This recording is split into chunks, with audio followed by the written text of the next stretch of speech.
अरे मैं तैयार हूं मरने के लिए। तुम मारोगे क्या? बोलो, कहां मारोगे बताओ। अरे तुम कहां मारोगे? तुम्हारी गोलियां खत्म हो जाएंगी, मैं जिंदा रहूंगा।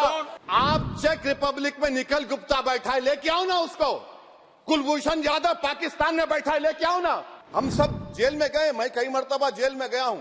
ससुराल में इतना नहीं गया जितना जेल को जाने का मुझे मौका मिला। अरे आप अपना ही हाथ काट रहे हैं अपने आप। याद रखिए, आज आप मुस्कुरा रहे हैं, कल यहां पर बैठेंगे कोई और कर देगा काम आपके ऊपर।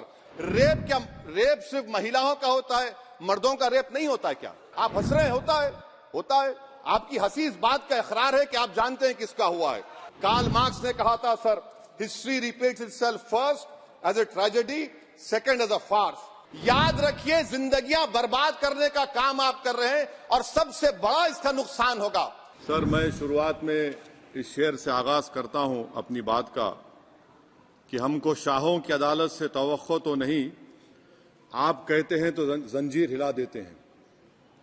सर, ये 3 फौजदारी के कवानीन खुद मुजरिमाना है। ये जुर्म की रोकथाम से ज्यादा हुकूमतों के जराइम को कानूनी शक्ल देने के लिए बनाए जा रहे हैं। अब तरफे तमाशा यह है सर कि पिछले सेशन में मोदी हुकूमत ने जन विश्वास बिल 2023 को, जिसमें 183 प्रोविजंस और 43 कवानीन थे इम्प्रिजनमेंट के, उसको निकालकर फाइन में तब्दील कर दिया। उसमें ड्रग्स एंड कॉस्मेटिक्स एक्ट को भी तरमीम की गई और सजा के बजाय सबस्टैंडर्ड ड्रग्स के लिए आपने फाइन ला लिया। तो मैं ये बोलना चाहूंगा सर कि सबस्टैंडर्ड ड्रग्स के मैन्युफैक्चर के लिए आपने जेल के बजाय फाइन उसमें तब्दील कर दिया तरमीम करके। तो ये जरूरी है बोलना इस ऐवान में कि जन विश्वास के नाम पर आपने इस सबस्टैंडर्ड ड्रग्स से आवाम को खतरे में डाल दिया। अब आप डीक्रिमिनलाइजेशन की बात करते हैं, जहां पर कंपनीज को सजा देना था वहां पर आपने नहीं किया, फाइन में तब्दील कर दिया। और जो कवानीन नॉन वायलेंट क्राइम्स हैं, सेडेशन, डेफेमेशन, उसको आपने इस नए क्रिमिनल लॉ में ला लिया। तो सर, ये बात साफ हो गई कि जन के लिए अविश्वास, धंधे के लिए विश्वास, ये इस हुकूमत का नया मंत्रा है। और लाइटर वेन में अगर मैं कहूं तो जॉन अलिया ने कहा था कि जुर्म में हम कमी करें भी तो क्यों, तुम सजा भी तो कम नहीं करते। सर, आज सच्चाई इस देश में यह है कि सूट पहनने वाला क्राइम से जुर्म से बच जाता है, जेल से बच जाता है। एक खाकी पहनने वाला किसी को करीब से गोली मार सकता है, हथकड़ी पहने हुए मुजरिम को, उसको कुछ नहीं, जवाबदेही नहीं है। सच्चाई हमारे मुल्क में यह है कि इस ऐवान में जिन पर टेररिज्म का चार्ज है वो इस कानून पर वोट डालेंगे कि टेररिज्म क्या है, नहीं है। सर, मुझे ये कहने की इजाजत दीजिए कि अगर आज भगत सिंह को और मोहनदास करमचंद गांधी को ये 3 कवानीन बनाए जाते तो भगत सिंह और मोहनदास करमचंद गांधी कहते कि रोलट एक्ट है, ये 3 कवानीन रोलट एक्ट है। अब हुकूमत को बताना पड़ेगा कि असल मकौले पुत्र कौन है। सर, सच्चाई यह है कि इस मुल्क के गरीब, दलित, मुसलमान, आदिवासी, इनके लिए जिंदगी से बड़ी कोई सजा नहीं है। और क्या जुर्म है पता ही नहीं इनको। सर, अगर हमको रिफॉर्म करना था, इस्लाह करना था, तो हमको उन प्रोविजंस को निकालना था जो हुकूमत और पुलिस को मनमानी करने की इजाजत देती है। हमको वो प्रोविजंस को निकालना था कि जो मंत्रियों को और पुलिस को ये मौका मिल जाता है लोगों को सालों जेल में रखने का, उन पर कोई जुर्म पर साबित नहीं होता। हमको ये करना चाहिए था कि जो प्रोसिक्यूटर होता है वो फैब्रिकेटेड एविडेंस डालकर ताकतवरों को अपनी ताकत की बुनियाद पर उनको छूट दे देता है। हमने वो काम नहीं किया।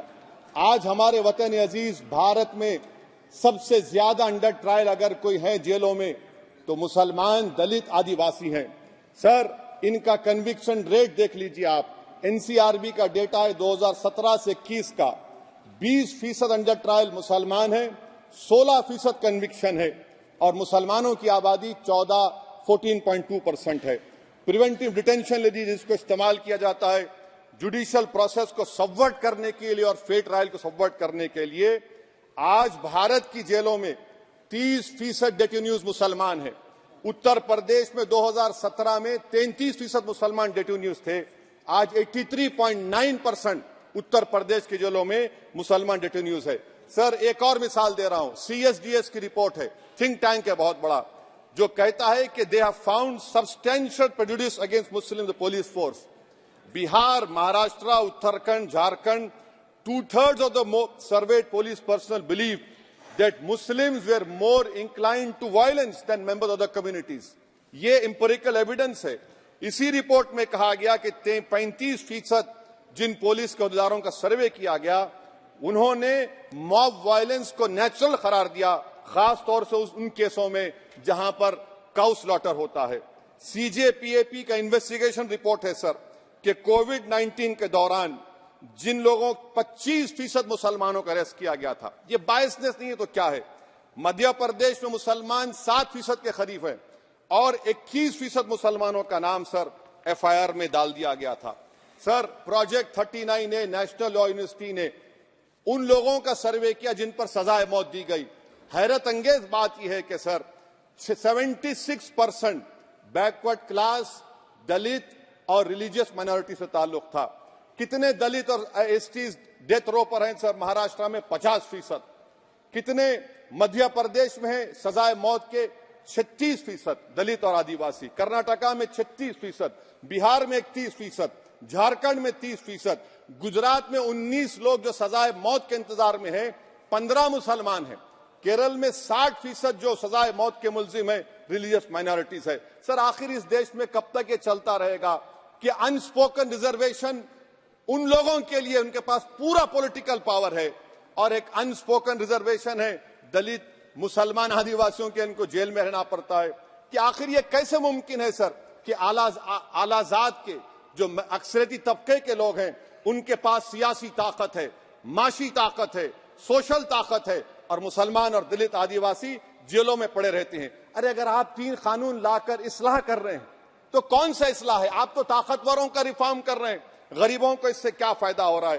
तो जैसा अंग्रेजी में कहा गया था कि the cure is dangerous than the disease. Sir अब आप आ जाइए BNSS पर, क्लॉज 187 डिटेंशन का पीरियड देख लीजिए सर 187(3) में, यानी 15 दिन से ज्यादा आपको मुश्किल है प्रेजेंटली। अब आपने प्रोविजन दे दिया कि 90 दिन तक आप कभी भी 5 दिन का, 6 दिन का, 10 दिन का, यानी 90 दिन तक किसी को बेल नहीं मिलेगी। और हैरत अंगेज बात यह है कि UAPA के कानून में जिसको जेल में डाला जाता है UAPA में, 30 दिन के बाद एक सुपरिटेंडेंट ऑफ पुलिस को कोर्ट में एफिडेविट देना पड़ता है कि क्यों आप पुलिस कस्टडी ले रहे हैं जेल से। आपने वो भी निकाल दिया। यानी जिस किसी को भी आप इस कानून में अरेस्ट करेंगे, UAPA से ज्यादा मैं 90 दिन जेल में रहूंगा। और कौन रहेगा जेल में? मुसलमान रहेगा, दलित रहेगा, आदिवासी रहेगा और बेल उसको नहीं मिलेगी। तो ये खुद सुन लीजिए, तो यानी कन्विक्शन नहीं होगा, ना बेल मिलेगी क्योंकि पुलिस कस्टडी है। ये कानून में है सर, आप मुझे करेक्ट कर सकते हैं। अच्छा, DK बासु के गाइडलाइंस को आपने अडॉप्ट नहीं किया। क्लॉज 53(1) आप ये भी नहीं कह रहे कि भाई कौन उसको एग्जामिन करेगा, तो discretion of the medical practitioner. अरे आप ये पुलिस में जब जाते हैं तो पुलिस इतनी खातिर तवाज़ो करती है कि तलवों से लेकर जिस्म तक पूरे निशानात उसके जिस्म पर रहते, और आप कह रहे हैं कि मेडिकल प्रैक्टिशनर डिस्क्रेशन करेगा तो होगा। अब आप आ जाइए सर इसके ऊपर आपको बता रहा हूं सर। अब आप देखिए क्लॉज 187 तो आपके सामने जिक्र कर दिया मैं सर। अब आप देखिए क्लॉज 472 मर्सी पिटीशन, आर्टिकल 79 और 161 का कॉन्स्टिट्यूशन का हिस्सा है, और ये आप कानून लाकर कहती हैं कि उसकी तरफ से मर्सी पिटीशन डालेगा तो कन्विक्ट, लीगल है, अदर रिलेटिव। सर जो सजाए मौत काटेगा वो तो आधा पागल हो जाता है जेल में। आप थर्ड पार्टीज को मौका नहीं दे रहे। ये कौन सा इंसाफ है बताइए आपका? ये कौन सा इंसाफ है आपका? और फिर सर आप ये बताइए कि थर्ड पार्टीज को बाहर कर रहे हैं। अच्छा, कितना टाइम आप दे रहे हैं? कितना टाइम आप दे रहे हैं कि सुप्रीम कोर्ट के रिजेक्शन ऑफ SLP के बाद 30 दिन और गवर्नर के रिजेक्शन के बाद 60 दिन? ये कैसा इंसाफ होगा सर? सुप्रीम कोर्ट ने कहा कि multiple mercy petitions can be filed, आपने उसको भुला दिया। अच्छा सर, अब आप एक और बात देख लीजिए, क्लॉज 479 में ये कहते हैं कि अगर कोई डिटेंशन पीरियड अपना 1/2 ऑफ द क्राइम जो ऑफेंस का पूरा कर लिया तो उसको बेल मिलेगी। आप तो उसको और खतरनाक कर दी है। आप ये कहते हैं, उसमें ये कहते हैं सर, यहां पर आपने कह दिया क्लॉज 187 में, सॉरी सर, ये डिटेंशन मल्टीपल क्लॉज 479 में अगर एक से बढ़ के ज्यादा ऑफेंस होगा या ऑफेंस होगा लाइफ इम्प्रिजनमेंट का या पेंडिंग होगा तो उसको बेल नहीं मिलेगी। अरे हम तमाम तो, ऋषिकांत दुबे आप पर जब केस लगा, आपने कहा आपकी गाड़ी पर हमला हुआ, मैं जानता हूं, आप पर तो एक सेक्शन नहीं लगा, कई सेक्शन आप पर लगा दिए गए, तो फिर मुझे बेल नहीं मिलेगी। ये क्या कर रहे हैं आप, किस लिए कर रहे हैं आप अंदाजा भी लगा रहे, भाई आज आप वहां बैठे, कल आएंगे इंशाल्लाह, फिक्र मत करिए। पावर इटर्नल नहीं होता, ये तो कुदरत का निजाम है कि जो गंदगी करता है तो उनके लिए किसी और को मौका मिलता है, मगर आपको आना पड़ेगा एक दिन। आप ये गंदगी कर रहे हैं। अच्छा सर, ये बताइए कि हमने आप किसको कितना पर्सन्स वर पेंडिंग प्रोसीडिंग्स इन मोर देन वन ऑफेंस, और चार्जशीट में कई आते हैं। यानी जब हम पर केस बुक होता है सर, तो फूल का गुलदस्ता आता है, हर सेक्शन होता है उसमें, तो मुझे बेल नहीं मिलेगी। तो ये एक बात है सर। फिर आप आ जाइए सर, मैं आपको बताना चाहूंगा सर, यहां पर आपको, सॉरी सर, ये इतना बड़ा बिल है। फिर आप टेररिज्म पर सर, बीएनएस का टेररिज्म सर, ये बड़ा ही डेंजरस आपने खतरनाक आपने काम किया है। इससे दहशतगर्दी का मुकाबला नहीं होगा, सिविल लिबर्टीज खतरे में पड़ जाएंगे। और सबसे बड़ी बात तो यह है सर, इसमें आपने नोटिफाई करेंगे किसी को टेररिस्ट, कोर्ट क्यों नहीं करेगा, पुलिस वाला कैसे करेगा मुझे टेररिस्ट नोटिफाई, किसी ऑर्गेनाइजेशन को टेररिस्ट घोषित कर देंगे। तो ये खुद सेपरेशन ऑफ पावर्स का वायलेशन है, जुडिशियल इंडिपेंडेंस का वायलेशन है, और इंदिरा गांधी वर्सेस राजनारायण केस का वायलेशन है। तो ये मोदी सरकार जुडिशरी के पावर्स को छीनकर खुद जज जूरी एग्जीक्यूशन बन रही है। किसी शायर ने बड़ा अच्छा कहा था सर, वही कातिल वही मुखबिर वही मुंसिफ ठहरे। सर, मैंडेटरी वीडियो रिकॉर्डिंग आपने कहा कि जिस जगह पर इस प्लेस पर सर्च होता है वीडियो रिकॉर्डिंग की, मैं ये कहता हूं कि जब मेरा अरेस्ट होगा वीडियो रिकॉर्डिंग करिए, क्यों नहीं करते आप?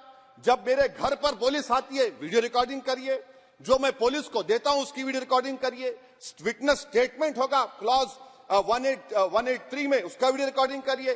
क्यों नहीं आप पैसे देते कि हर पुलिस वाले के जिस्म पर एक वीडियो रिकॉर्डर हो, और एक्यूज को मिलना चाहिए, आप नहीं मिलता एक्यूज को। हाँ, आपको नहीं है, मैं जानता हूं।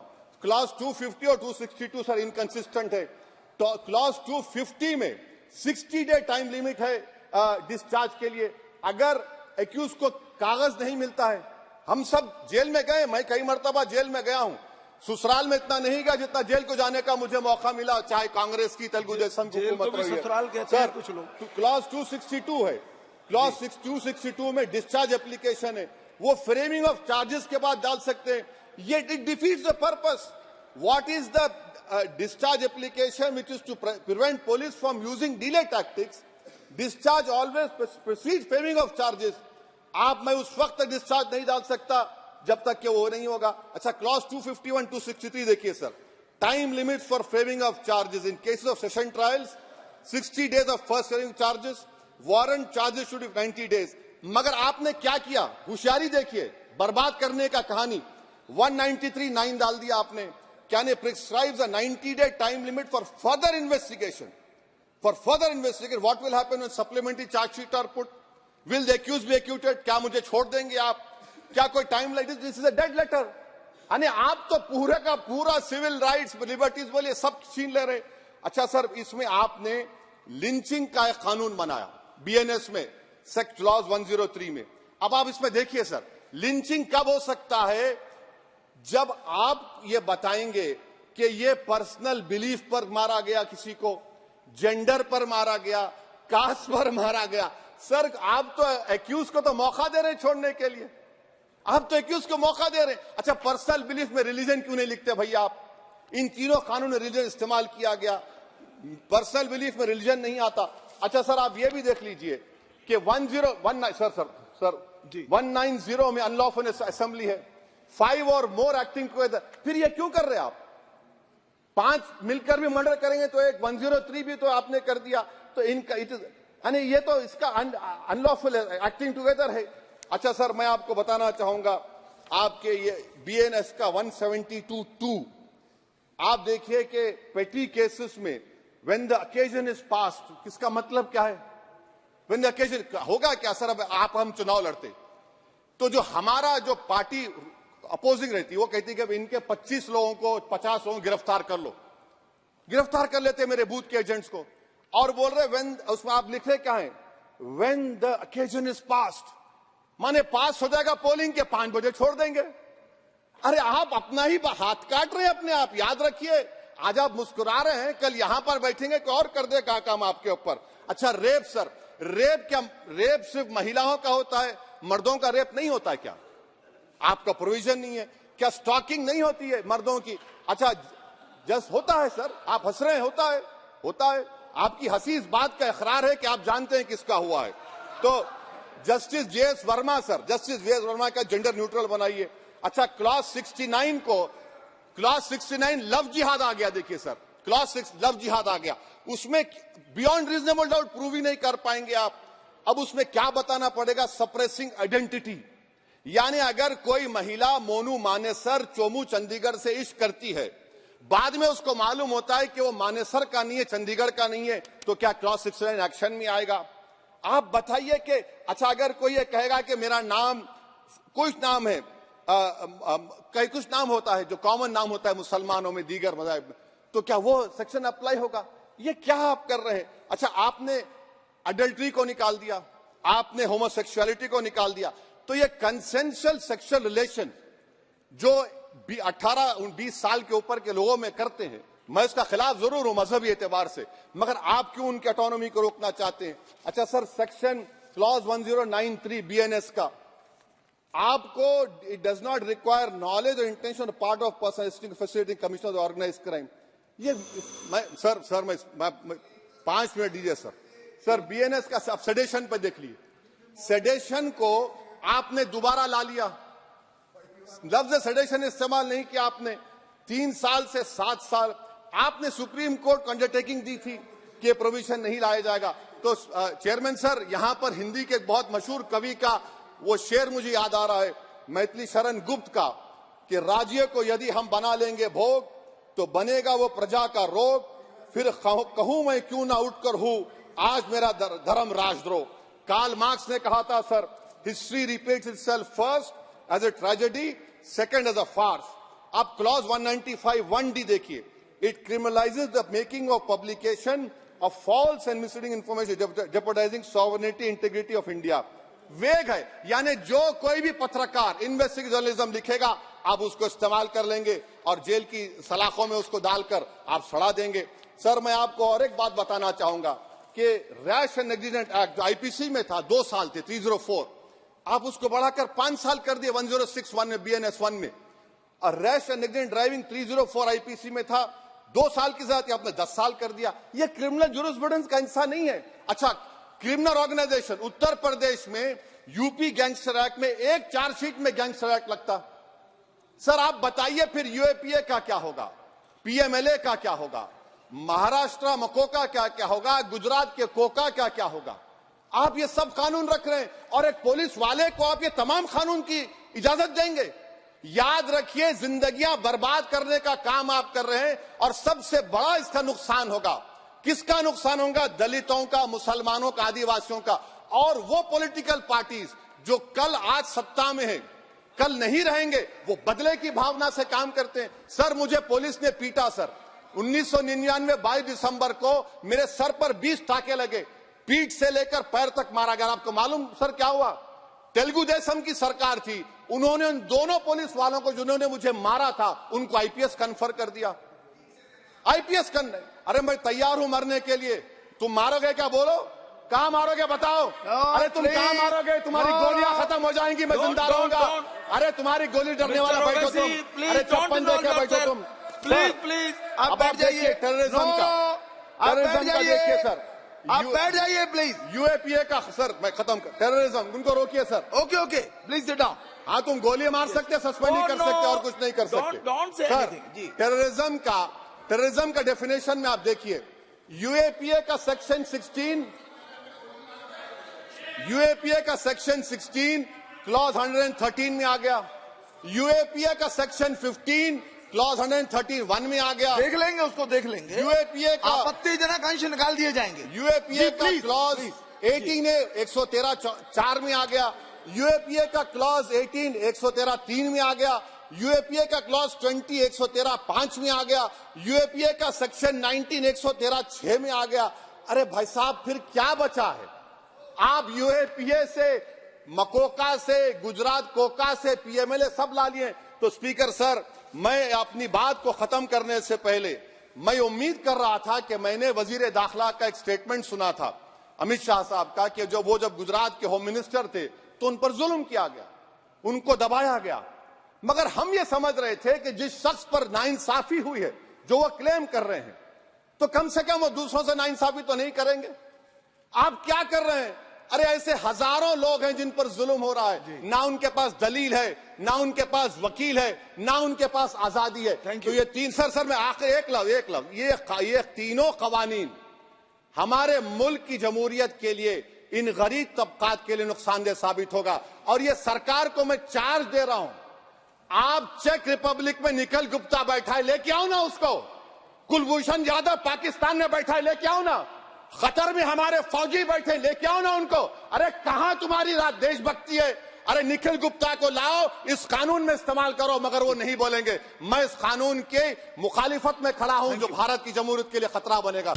श्रेष्ठ भारत पर खबरों से जुड़े रहने के लिए चैनल को सब्सक्राइब करें, बेल आइकन दबाएं और देखते रहें श्रेष्ठ भारत।